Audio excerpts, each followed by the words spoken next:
Hey there, my beautiful Tauruses. Happy June. I hope you're all well, happy, healthy, wealthy, and abundant. Today we're going to take a look at your sign. I'm going to pull from this archetype guidebook, get an overall view. I don't know all these cards. There's a crap load of them, and their meanings are very long, so I'm going to read it out of the book.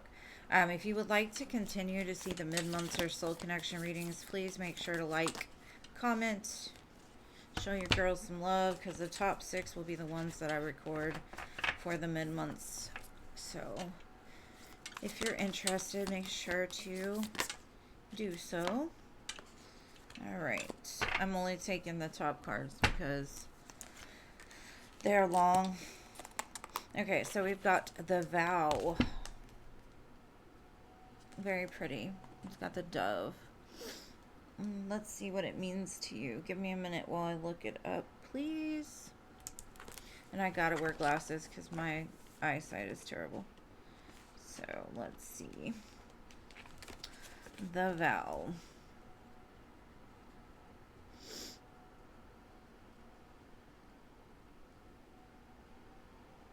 $173.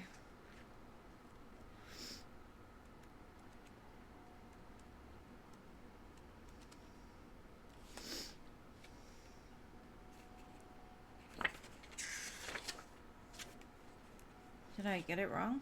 273. Okay, let me look again because I must have read it wrong.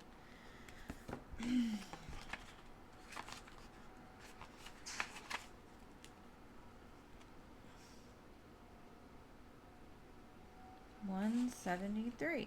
That's what it said. Where was I at?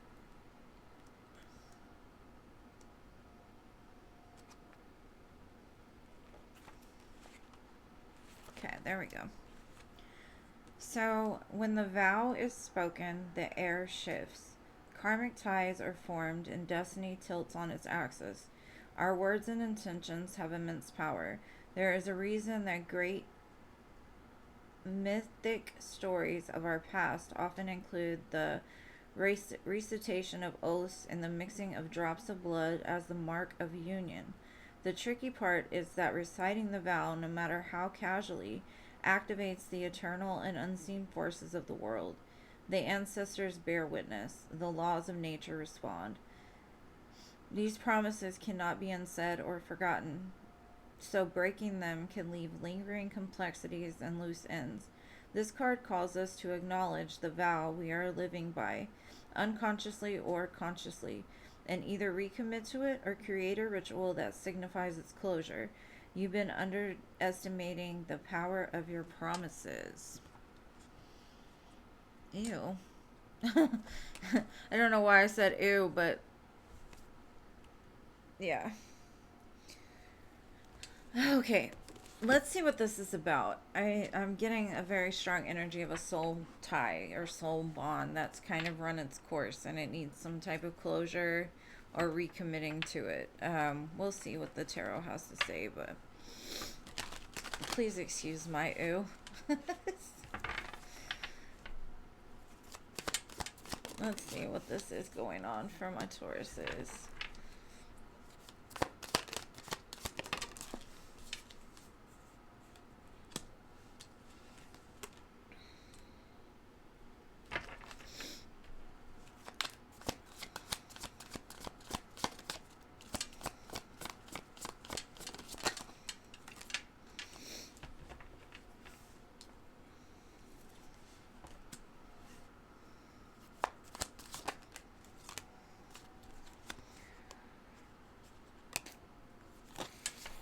Okay.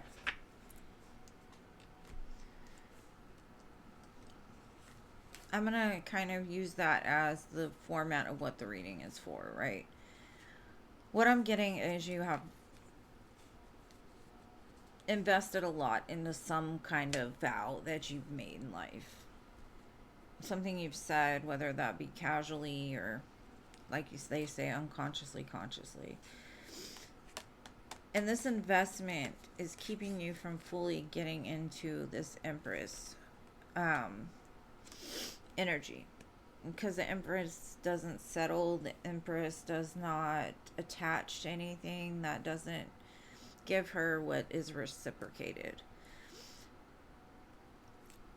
I feel in the past this connection became very heavy, or is still very heavy. Like, it was just one bad experience after another. I'm sure there was very happy times, because in your mind space you've got the Six of Cups. You're looking back at the past of all the happy memories with the person, a place, a thing, and you're kind of realizing that you made some sort of vow, because there's a cross coming out of one of these cups.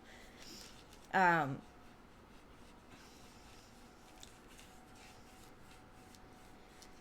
and you're kind of questioning, like, should I keep investing into this, or should I start investing into something else? Maybe this is you trying to find that closure.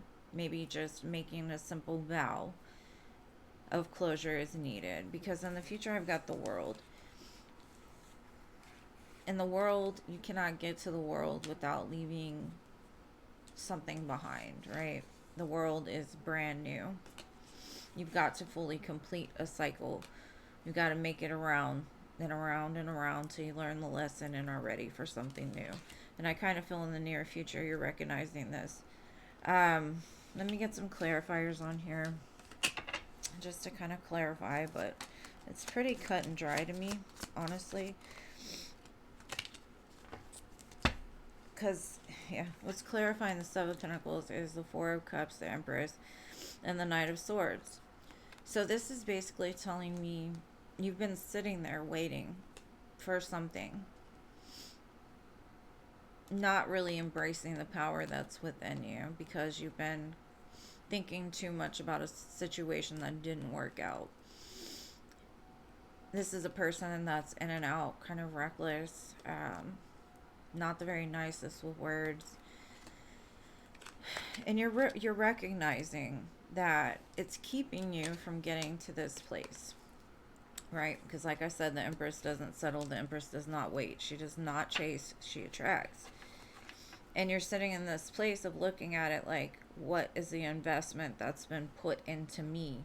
I know the investment I put into this, but what is it that they've actually given me? And what I'm getting from that is false promises, waiting, sitting there. You've been sold a dream, pretty much, right? Yeah. Because the Empress is clarified by the Queen of Wands, the King of Cups, the Three of Swords, and the Lovers. No, the Three of Cups. It's a lot of threes. This person could even be in a relationship with another person, but you're still sitting there waiting for the return, right? What I'm getting is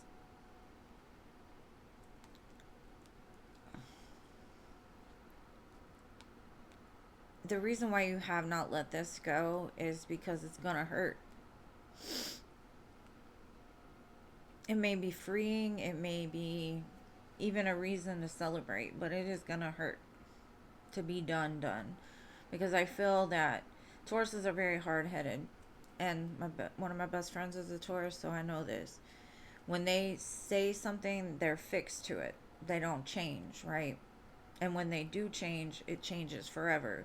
It's not just a temporary, like, I'm done with you and I'm going to come back. No, when you're done, you're done. And I think you're at that place now where you're like, I'm just going to take the L. Because I don't feel the passion I felt for this anymore.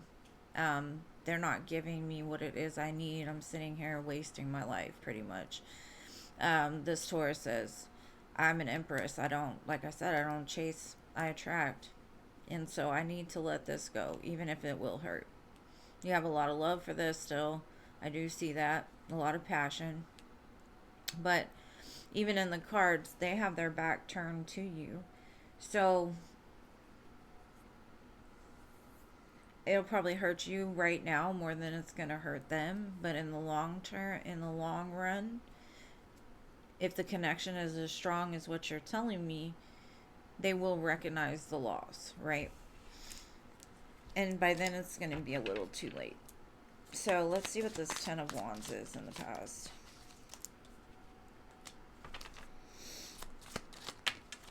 Okay. Yeah, this person, all ego.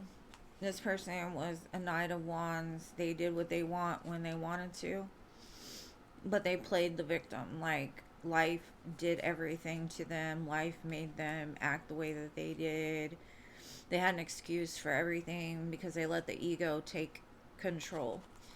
And you were like, okay, we'll try again. Okay, we'll try again. Okay, we'll try again every time that they wanted to.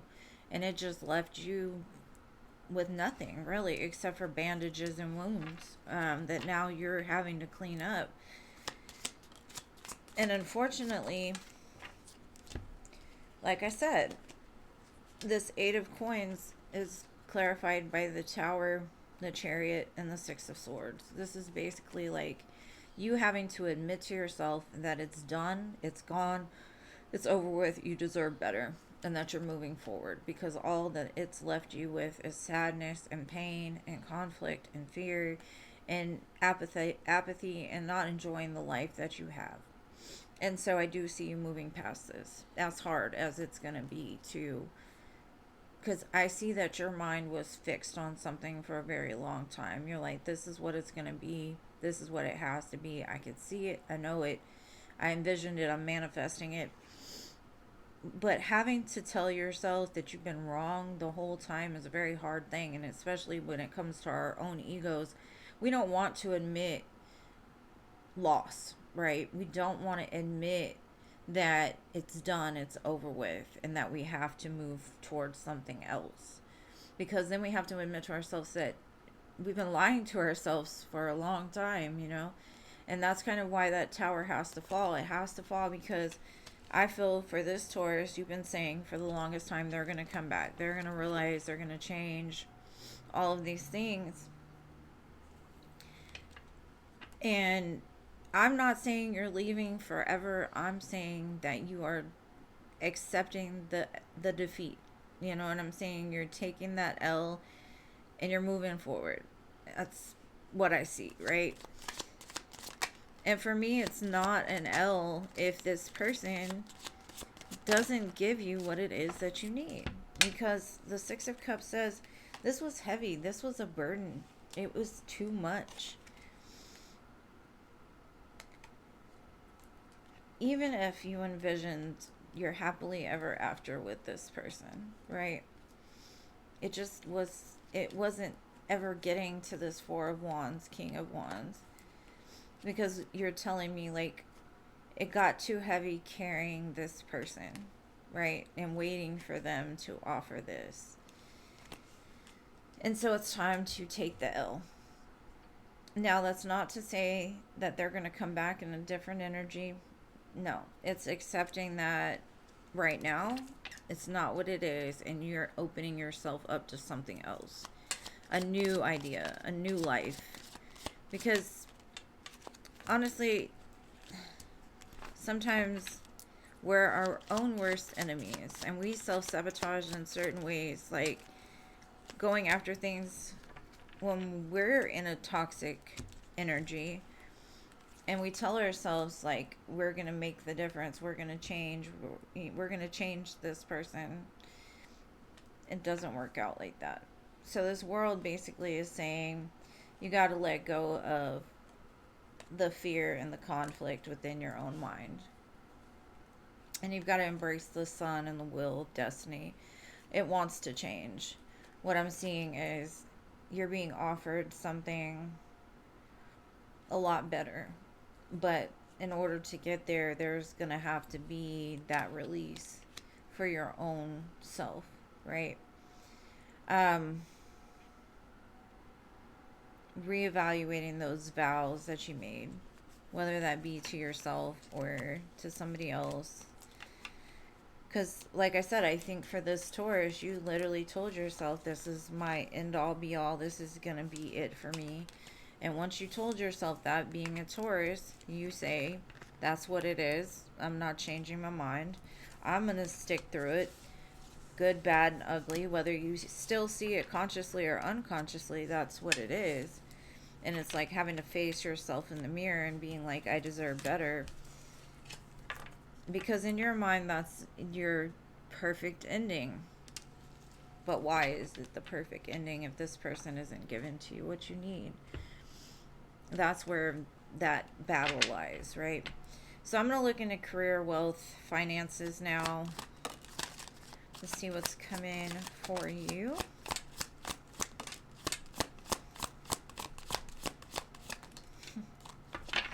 Okay.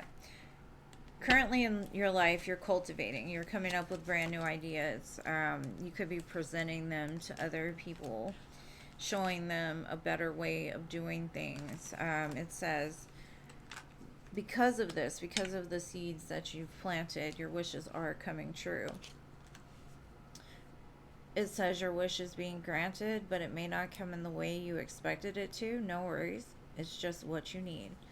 And that's kind of the theme of this reading. Like, it may not come in the way that you thought it would or wanted it to, but it's coming.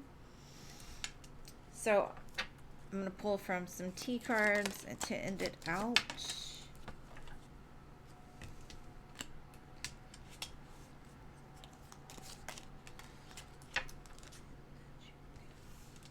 Something could have happened in January where things got really cold.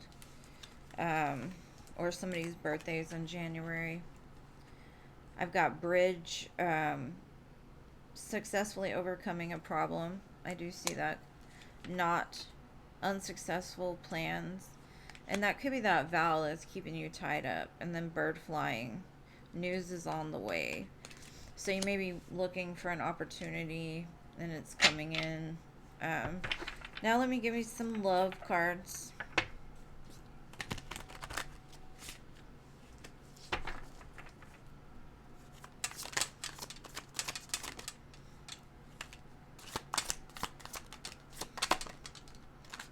This card keeps coming up. I look for you everywhere.